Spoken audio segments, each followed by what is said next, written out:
I'm Erin McDowell, and welcome to this episode of Bake It Up a Notch. June is my birthday month, and so I'm giving myself a gift this month in the form of this, another pie episode. Our founding editor, Kristen McGlore, once gave me the wonderful compliment. She said, with Erin, pie can be anything you want it to be. And that's what I want to impart in this episode. That pie does not have to be baked in a pie plate. It can be baked in absolutely anything, even a dog bowl. And there you have it, pie dough in a dog bowl, which is proof that you can bake a pie in absolutely anything. And I'm gonna show you how. So in this episode, we are gonna show you all the ins and outs of baking pie in all different kinds of pans and dishes, and we're gonna get really creative with it along the way. And we're also gonna teach a little bit about how to convert your own baking recipes when you're baking things in different sizes. It's gonna be an awesome episode, and I can't wait to dive in. So let's get baking.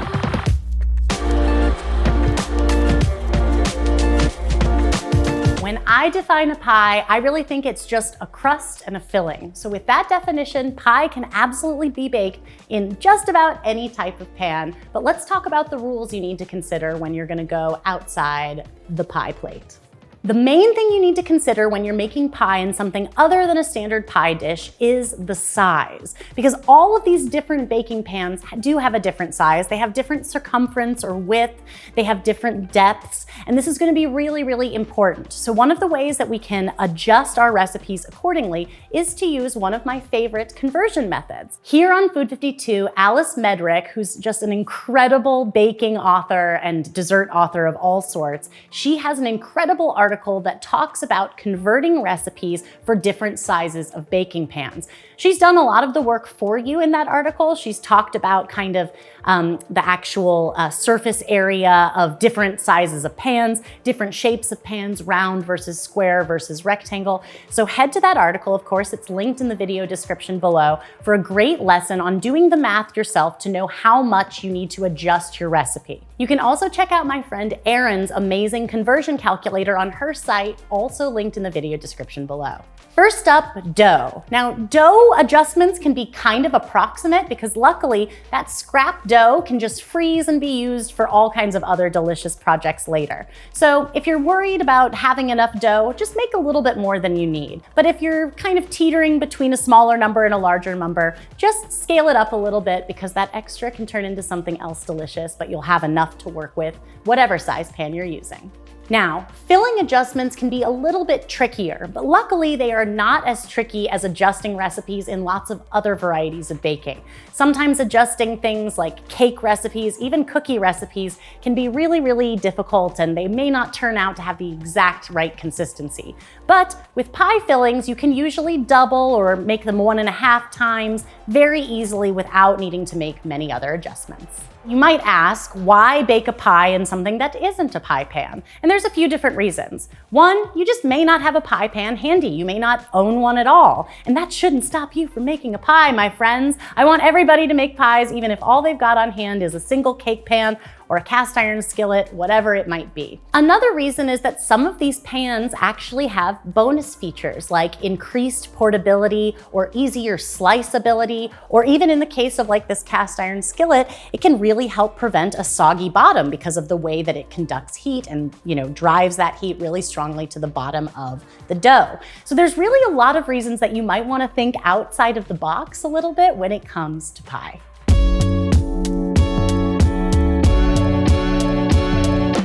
Let's talk about making pies in tart pans.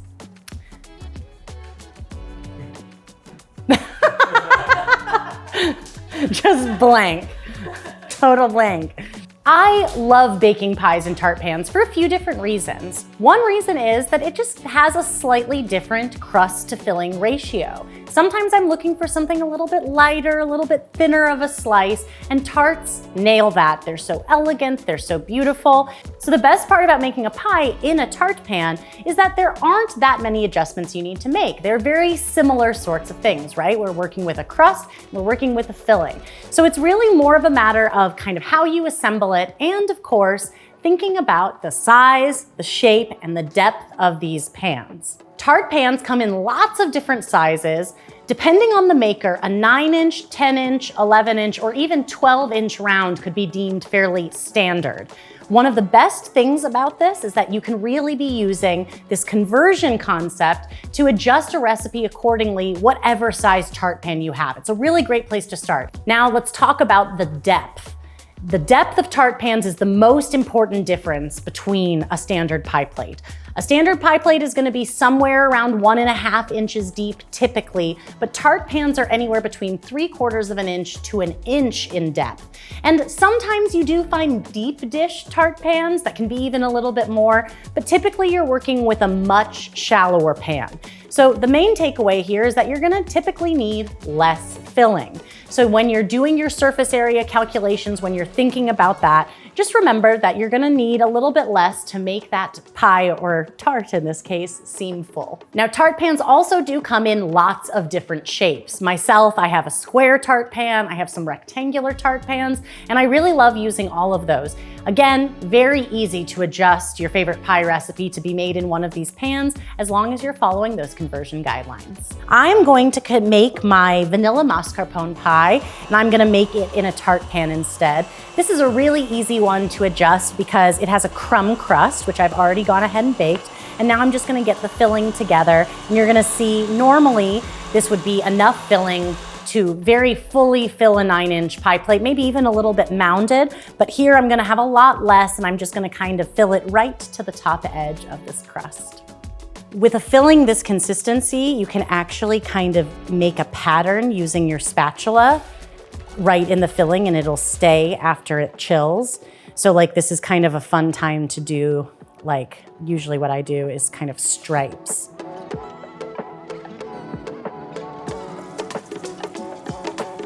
Cute. So now we'll decorate this with some fresh fruit. Actually, do we have it? Yes, we'll just do it right now. So cute. I think that's enough. I'm just gonna eat that one. Beautiful little rendition of the vanilla mascarpone pie, but as a tart. But now let's talk about another thing that I get asked about all the time, which is mini pies and mini tart pans in particular. And since we're already talking about tart pans, I wanna talk about my favorite hack for mini tart pans, which is to use the lids of canning jars. Now, usually I use wide mouth jar lids for this, but you can use regular mouth or wide mouth. You wanna grease the inside of them really, really well. And then what we're going to do, I'm gonna use a press-in dough here. This recipe is my milk and cookies tart, which is here on Food 52, which is such a fun recipe. It is really easy, but looks really fancy. So it's like kind of a great double whammy. And I'm just gonna go ahead and press this crust into one of these tart rings. And then I'll show you what it looks like when they're all done being baked. And you just wanna do this the same way you would press in dough into a regular tart pan or pie plate. I usually start with the edges first, which is a tip I learned from Amanda Hesser here at Food 52. Amanda always said that if you press in the sides first, it makes it a little bit easier to get a nice even layer around the sides without it caking too much in that corner bit. And I think she really is correct.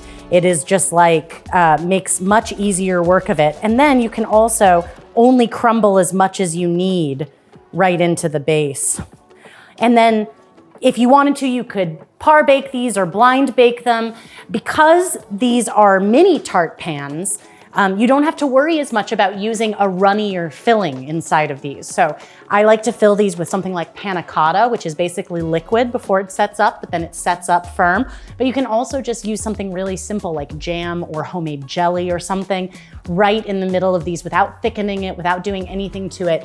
And because it's such a thin layer, it's not gonna be too messy to eat. So it's a really fun, easy tart hack.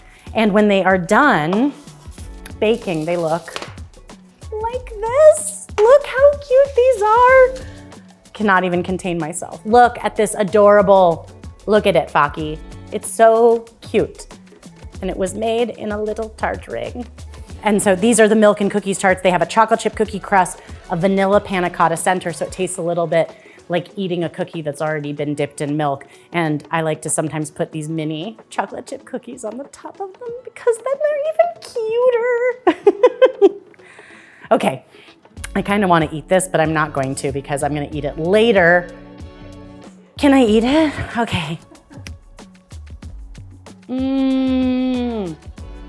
When I really like something, I shake my head a lot, and this is a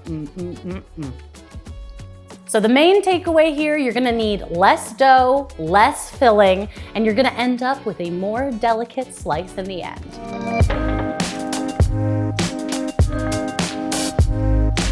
Next up, let's talk about baking pies in cast iron skillets. I'm gonna mix a little streusel up as we talk about baking pies in cast iron skillets, and then we're gonna use it to assemble my strawberry rhubarb crumb pie that is baked right in a cast iron. I love baking pies in a cast iron skillet for a few different reasons. But first, let's talk about those 3 bullet points. We've got size, we've got depth, and we've got shape. Now, cast irons do come in different shapes, but I typically am only using round cast irons when I am baking a pie. So a little preference there. The size, there are a lot of different sizes of cast iron skillets. I mean, there's mini ones, there's very, very small little ones, but there's also a kind of a standard size would be 8 inches, 10 inches, and 12 inches are some of, actually there's 9-inch ones too. So 8, 9, 10 and 12 are all kind of in that spectrum. And the main thing to know is that they are going to be deeper than a standard pie plate. Typically a cast iron skillet is about 2 inches deep, which is a little bit closer to the depth of a deep dish pie plate. So again, if you're working with a deep dish pie recipe, you may not need to make very many changes at all. However, if you're using a standard pie recipe that it does not specify deep dish, you are probably gonna need to adjust that filling to make sure that you've got enough heft going on. Another thing that you can do is what I'm doing right now. I'm gonna start mixing a little streusel topping together. And by adding that streusel topping, I'm kind of adding another layer. Again, I'm kind of incorporating some of that heft to give it a little bit more total volume into the center of my filling. So I've got some all-purpose flour, brown sugar, oats. I always add a little bit of baking powder to my streusel because it helps make it clumpier. I've also got a little bit of cinnamon and some fine sea salt. So I'm just gonna mix all those up with my hands because I'm a mix a streusel by hand kind of gal. Then we're gonna add some cubes of cold butter. This recipe and all the recipes in this episode can be found linked in the video description below. So be sure to check that out. They're all on Food 52. I'm just gonna go ahead and rub that in with my hands until some moist crumbs or clumps sort of form. Now, cast iron has a few other advantages. I mentioned this in the very intro of this episode, that cast iron, because it is metal and it really retains a lot of heat during the baking process, that it can actually eliminate the need for par baking in a lot of cases. So even when you're making a single crust pie like I am here, you may not have to par bake, which is something that is almost never true with a single crust pie if you are baking in a standard pie plate. So that is a really wonderful kind of bonus perk of these. And for that reason, baking in cast iron is kind of one of my favorite summertime hacks, when I want the oven to be on for a little less total time, but I still want to enjoy a fruit pie. It's also a great thing to use if you typically struggle with having a soggy bottom, because enlisting the help of the cast iron might kind of naturally take care of that for you without needing to change up much else about the recipe.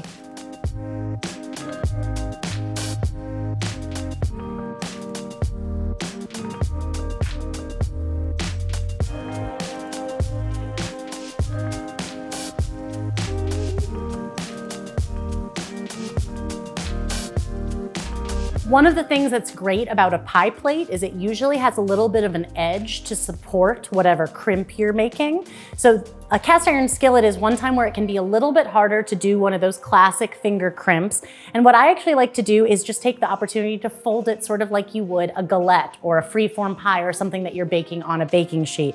And we can just kind of fold the crust over and let it naturally pleat. And that can be our alternative to a crimped edge on this pie. Okay, so main takeaways with a cast iron skillet. You might need a little bit more dough, you might need a little bit more filling unless you are working with a deep dish pie recipe, and you might be able to skip par baking altogether.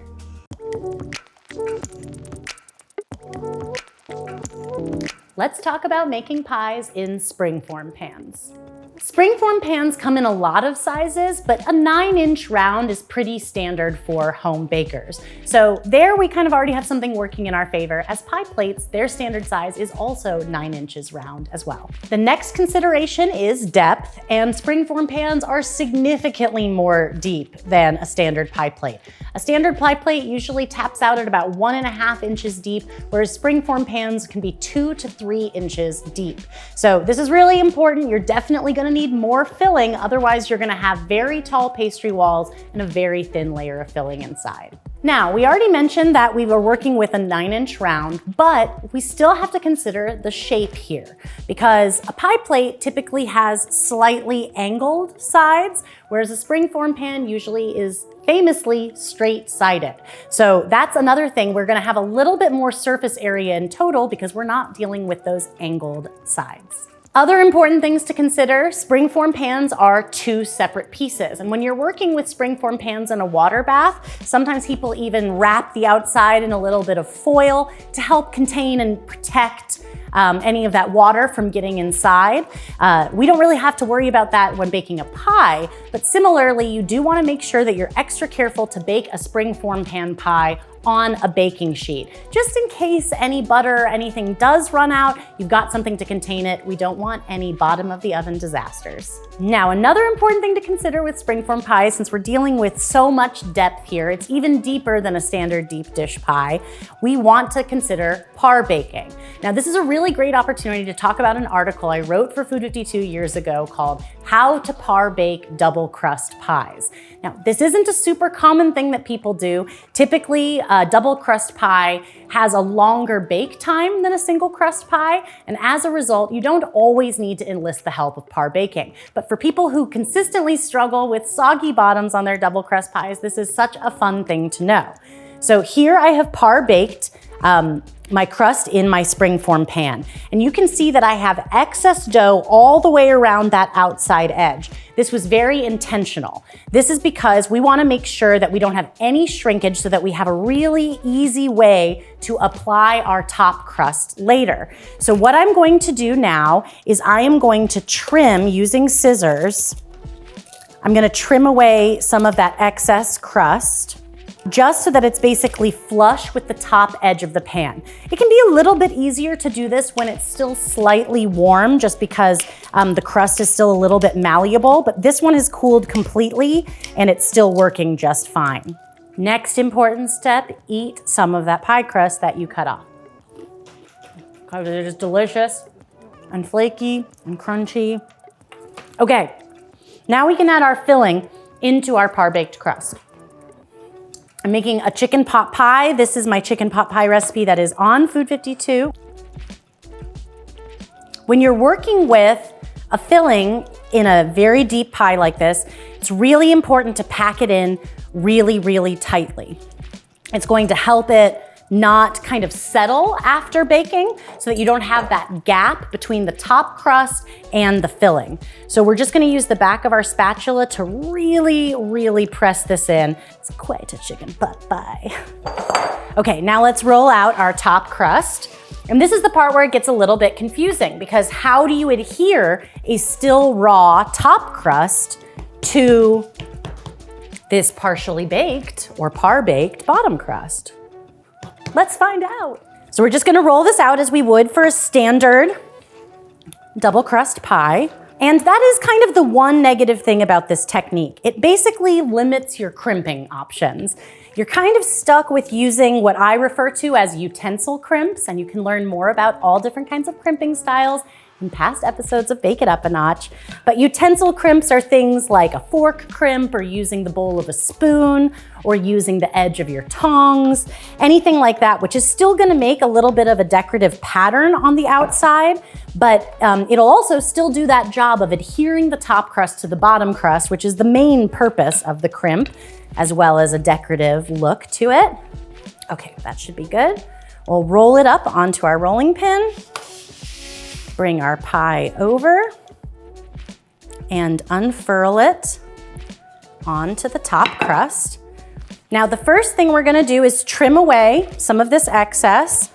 I usually say 1/2 inch, but I think in this case we want a little bit less. Like it's maybe more like 1/3 of an inch if you want to be really, really precise. But it should just be hanging only slightly over the edge of that bottom crust. Okay, now what we're gonna do is, if you can, we're gonna just slightly tuck that top edge underneath that bottom edge. And there's actually a really easy way to do this, and it'll be easier if I show you. This is where we get very fearless. We just briefly unsnap our springform just a little bit, just to help loosen it from that top edge. And then what we're gonna do is we're just gonna gently tuck this under that other crust. You can get kind of intense with this. You can tuck it actually underneath that bottom crust, or you can just kind of use the edge of your pan as the guide. Either way is going to work. One might be a little more difficult to unmold, but neither is impossible to unmold. So we'll get to the unmolding when we get there, am I right?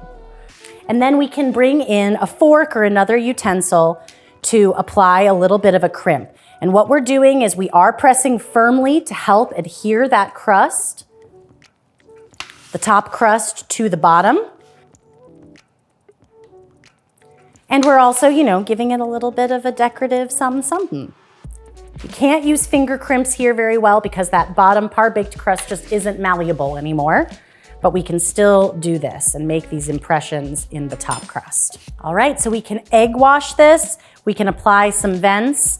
I've mentioned this in past episodes of Bake It Up a Notch, but in case you've missed it, I always like to egg wash the center of the pie, but I sort of avoid egg washing the outer edge because those tend to brown a little bit faster on their own as it is. So no reason to add to that. So just kind of brush the center of your pie, and we can cut some vents with our paring knife. Really important to cut the vents after you've egg washed, otherwise the egg wash can literally kind of seal them up. And now we're gonna be ready to bake this pie in a springform pan. So the main takeaway is you are gonna need more filling when you are baking in a springform pan. So whether you increase the recipe or maybe you even layer in a couple of different filling options, we'll talk about that more later. You're gonna wanna make sure that you've got plenty of filling, otherwise you're gonna have a really tall pastry crust and only a little bit of filling.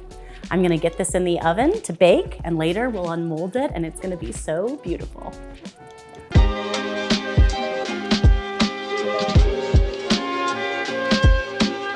Let's talk about round and square cake pans. Oh, and rectangle. All of the shapes of cake pans, really. Cake pans come in lots of shapes and sizes. I love to use a 9-inch round cake pan, which you really don't need to make very many adjustments, if any, from a standard 9-inch pie plate. Though remember, again, like the springform pan, the sides are going to be straight, which is going to make a slight difference in the overall appearance. And also remember, if you're using something larger than a 9-inch or a standard pie plate size, like something like an 8x8 square or a 9x9 square or a 9x13 pan, that in all of these cases, you're probably gonna need to use your conversion methods to ensure that you have enough filling going on inside that pie plate. Also remember to look at depth. Now, cake pans vary widely in depth. Some are, only an inch deep. Others can be even 3 inches deep. So use that as part of your conversion to make sure you're gonna have both enough crust and enough filling if you're using a cake pan. Springform pans are one of my favorites because they are easier to unmold because you can remove that outer ring, but really you can use any kind of cake pan to bake a pie. And something like a square or rectangle pan like this is so great because it makes really beautiful pie bars when you go and cut or slice it. I've got some cream that just came to a boil here, and I'm gonna pour it over some chocolate to make a black bottom for my black bottom cherry pie. This is a recipe I have on Food 52, but I converted it slightly to get it ready for a square pie plate. So I love to mix the ganache, and I'm gonna go ahead and let it set for just a second and then start mixing this. We've done this many times on Bake It Up a Notch, but in case you have never joined us before, this is one of my favorite moments in all of the food world. When it starts out looking kind of like broken, soupy chocolate milk.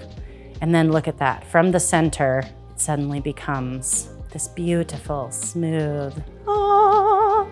I literally hear like, my voice turns into like Ariel getting her voice back. It's like, oh, like it's just so beautiful every time this happens. Oh. Into our par-baked crust, and we'll spread it into an even all-over layer in the bottom. Now this par-baked crust has been cooled, and this is gonna be a double crust pie also. So we enlisted that same advice where we par-baked this double crust pie to ensure it was gonna get fully baked. And if you're going to go the cake pan route for your pie, this is actually a great time to use those pans with removable bottoms. It makes it a little bit easier to unmold the whole thing. But if you don't, you can just slice these right in the pan just like you would a regular pie. Okay, my cherry filling going in. I'm gonna grab my pie dough from the fridge and we'll top this pie off.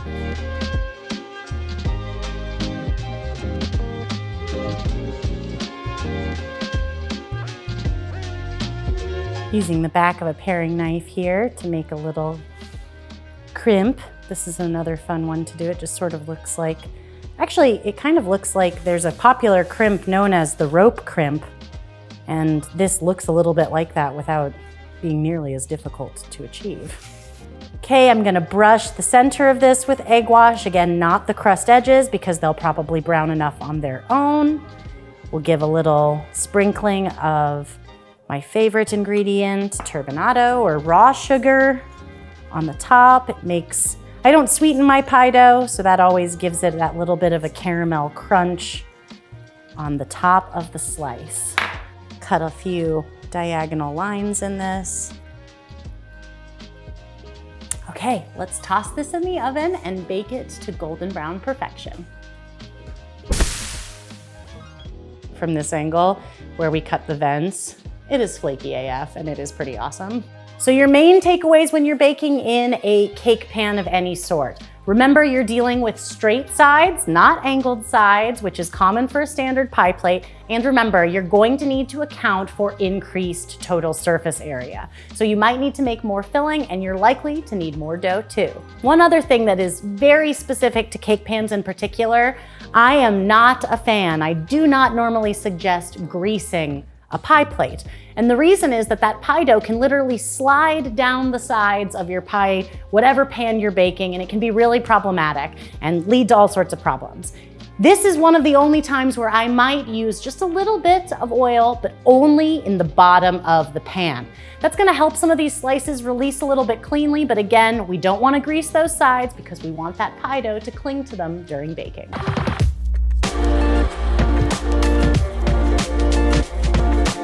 Now let's talk about pies baked in a sheet pan, which are sometimes called slab pies. I love baking pies in a sheet pan or slab pies because they become way more portable, super easy to slice, and you can even carry those slices around a little bit easier. Plus, they are great for feeding a crowd. Can you imagine walking into a potluck with like a big old pie like this? I've done it many times, and I can attest it has even led to the occasional standing ovation upon entrance. So this is definitely something so fun to do in the summer when you're going to a potluck, a barbecue, something like that, is make a big old pie like this. Now, let's talk about size and shape. Now, most sheet pans or any kind of tray like this is going to be rectangular, but there are lots of different sizes. Of course, there's 1/8 sheet pans, 1/4 sheet pans, 1/2 sheet pans, which is what this is. This is 13 by 18 inches, rectangular. And you can also bake in jelly roll pans, which are usually more like 10 by 15 inches. So whatever you're working with, remember, you're likely going to need to make some decent amounts of conversions to make a slab pie recipe from a standard pie recipe. Now, the depth is also super important here because you're dealing with very minimal depth, like sometimes a 1/2 inch, 3/4 of an inch. It's a little bit more similar to a tart pan, but also remember you're dealing with massively increased surface area. So it's really great to use that Alice Medrick conversion chart in this case, and you'll just kind of end up filling it up right up to that top edge, and it'll be a thinner layer of filling overall, but you've got a lot of area to work with. So it's really, really important. The main takeaways here is that any pie you are going to be making in a sheet pan is going to have a much thinner layer of filling, even if you're making a double crust pie. And actually, I love to make slab pies as single crust and embrace a topping, something like whipped cream or even meringue. Or today, I'm gonna be making my PB&J pie, which is one of my all-time favorite recipes here on Food 52. It is a delicious peanut butter cream pie filling with a thin layer of jelly on the top, made inside a graham flour or even just a whole wheat crust if you can't find graham flour. It is such a yummy pie, so fun for parties. Let's get making it.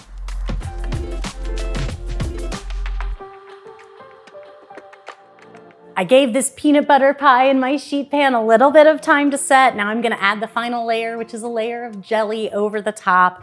And the main thing to remember about making sheet pan pies is you're dealing with a much thinner layer of filling, but a much bigger surface area. So don't skimp on that filling. You're gonna need more filling and dough than you think. For this pie, I used 3 times my dough recipe.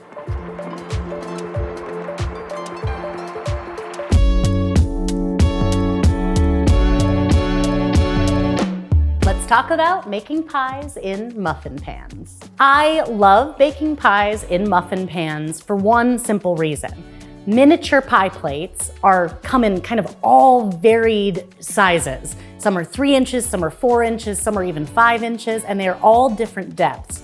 It's really difficult for me as a recipe developer to come up with consistent recipes that are gonna work in any kind of miniature pie pan because they just come in such varied sizes and there isn't really a standard. So in my book, The Book on Pie, I only made miniature pies in muffin pans. And it's become one of my absolute favorite things because they are so portable, so cute, and unlike a lot of small pie pans, they're also actually individually portioned. So it's just really great all the way around. Let's talk about the shape and size. Muffin pans come in miniature, standard, and jumbo sizes. Miniature muffin pans come between 1 and 1 1/4 inch wide. Standard muffin pans are 2 to 2.5 inches, and jumbo are 3 to 3.5 inches. And all of these make awesome options for miniature pie pans. Now let's consider the depth. Most muffin pans are 1 to 2 inches deep. So you're just gonna need to consider that in your total surface area when you're working with a standard 12 cavity pan, or it's sometimes a 6 cavity pan if you're talking about jumbo muffins, or 24 if you're talking about minis. So some other things you should know. It can be a little finicky to line any kind of miniature pie plate, but especially muffin pans because they're all attached in one pan with multiple different cavities. So sometimes when I'm making pies like this, I opt for a press-in crust. Rather than a crust I have to roll out, cut out, and press into the pans. Of course, you can do whatever you like, but I am going with my press-in cookie crust, which is from the Book on Pie. It is a really easy, really adaptable crust. If you can make cookie dough, you can make this crust. It is so easy. Just uses the creaming method, and then we can press it right into the muffin pan, just like this. One recipe of my cookie crust, my press-in cookie crust, works perfectly for a standard 12 cavity muffin pan. Once I've got those all pressed in, we can go ahead and just add our filling. Now this is a great time to use a pre-cooked filling because it'll be a little bit thicker and these mini pies are not gonna take that long to cook. So I'm using a pre-cooked blueberry filling. These are gonna be little mini blueberry crumb pies. This is one of our other brand new recipes in this episode. You can find it linked in the video description below. I'm gonna top these all with a little bit of streusel crumb topping. And you could do this same technique and mix it up a million different ways. I mean, obviously you could put different fruit in. You could make these as mini rhubarb pies, mini strawberry pies, mini peach pies, mini apple pies, mini plum pies. Okay. So we'll go ahead and bake these until that fruit filling starts to bubble up and that crust is nice and crisp. One of the only things that's really important to know when you are baking in a muffin pan like this is that these pies are a little bit easier to unmold when they are just slightly warm. It's really easy to get your spatula in there and just lift them right out. Okay, these are what these awesome portable little mini pies look like after you've unmolded them and now they've cooled completely And as you can see, they've just got this perfect little individual size. I can't even resist. I have to take a bite. Mmm. So juicy, so sweet. Perfect lunchbox pie.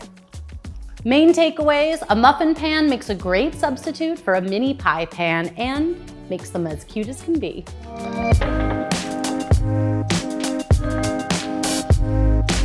Even with pie, for which I usually think you can do no wrong, mistakes can still happen. So here's a few I want you to know about so you can prevent them.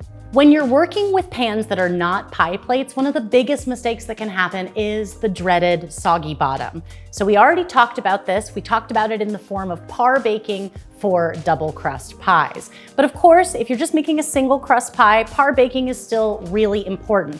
Especially in some of these pans with straight sides, par baking can really be the thing that helps prevent that soggy bottom. And you can even kind of see an example here in this springform pan, which was par baked, but even so, you can see that it's darker up towards the top than it is down here. And imagine, we actually did par bake this one, so it could be even more so if we had opted not to par bake.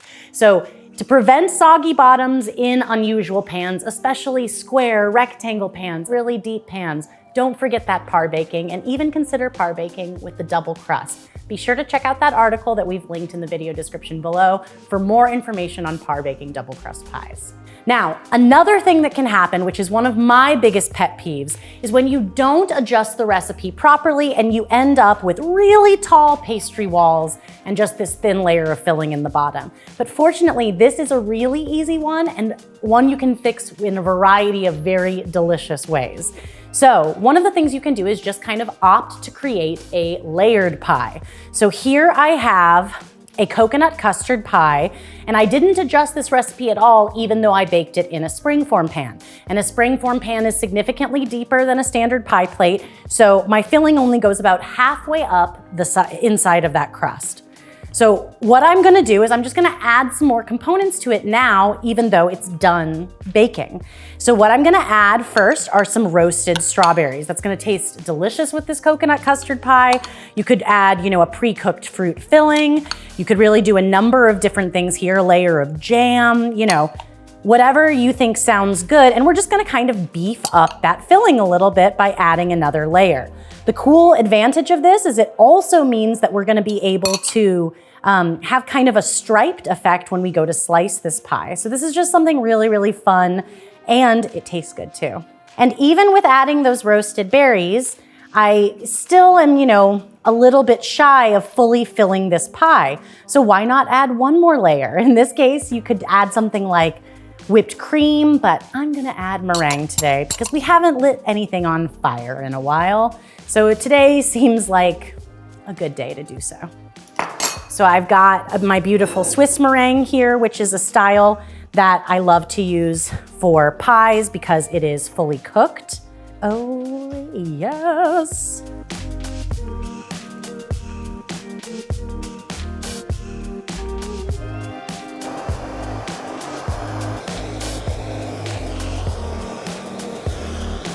And now we have taken this once very puny pie and transformed it in just a few moves into something magnificent. So it's a reminder that even sometimes if things don't turn out the way you expected, that doesn't mean you have to stop. You can just keep baking it up a notch until you get it to look like something that you're ready to serve. And honestly, I think this pie is gonna be more delicious for this particular mistake that happened. So even when mistakes happen, they can be yummy.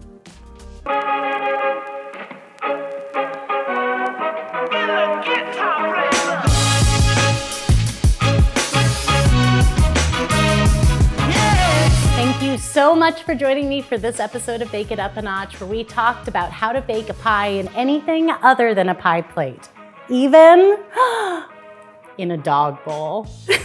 This episode was so much fun and shows us tons of creative options with pies. It was such a fun birthday treat for me to get to pie again in 2022.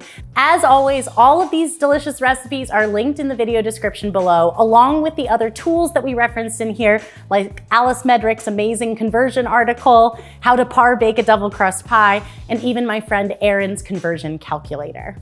If you love Bake It Up a Notch, if you love pie, if you love Mile High Meringue, please do me a favor and click like and subscribe so that you can be made aware of all of our new episodes as they become available. And be sure to join us for our next episode, which is all about natural food colorings, and I can't wait.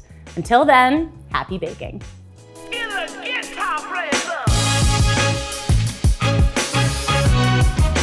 It's like full Vanna White noise.